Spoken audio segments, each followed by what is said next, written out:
একটা কন্যা যখন আসে পৃথিবীতে, ইসলাম বলে ওই ঘরটা বরকতময়। এরপর যখন বড় হতে শুরু করে, ইসলাম বলে বাবা যদি এই মেয়েকে ভালো পাত্রের হাতে তুলে দেয়, বাবার জন্য জান্নাতের দরজাকে খুলে দেয় কে?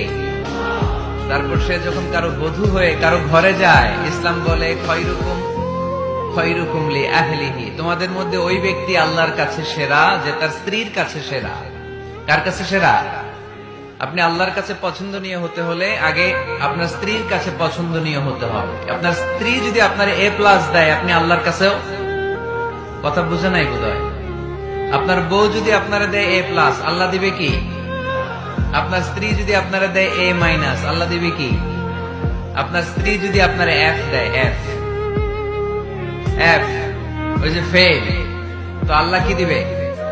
আজকে যে ভাবিরে ধরবেন, কি দিবা? কও কি দিবা? হ্যাঁ, ওই যে বিয়া করে নাই A+।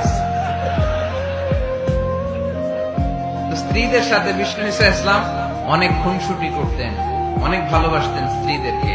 আম্মাজান খাদিজাতুল কুবরা আত-তাহেরা রাদিয়াল্লাহু তাআলা আনহাকে বিষ্ণু ইসলাম এত ভালোবাসতেন, তিনি বলতেন রুজিকতু হুব্বাহা, আমি খাদিজার ভালোবাসাকে আল্লাহর পক্ষ থেকে রিজিক হিসেবে পেয়েছি।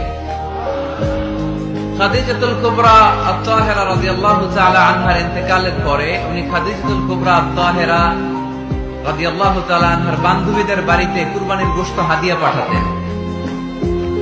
আম্মাজান আয়েশার সামনে যখন তিনি বলতেন যে খাদিজা এমন ছিল, এমন ছিল, এমন ছিল, আম্মাজান আয়েশা রাদিয়াল্লাহু তাআলা আনহা রেগে যেতেন, বলতেন আমরা কত সুন্দরী, আমাদের কথা কন না কেন? ওই যে কত আগে আপনার প্রথম স্ত্রী, শুধু তার কথা বলেন কেন? বিষ্ণু বলতেন খাদিজা আমার দুঃখের দিনের সঙ্গিনী, তোমরা আমার সুখের দিনের সঙ্গিনী। সুবহানাল্লাহ। একটা নারীকে আল্লাহ তাআলা আরশের উপর থেকে সালাম জানিয়েছেন, ওই নারীটার নাম হচ্ছে খাদিজা। বিষ্ণু ইসলামকে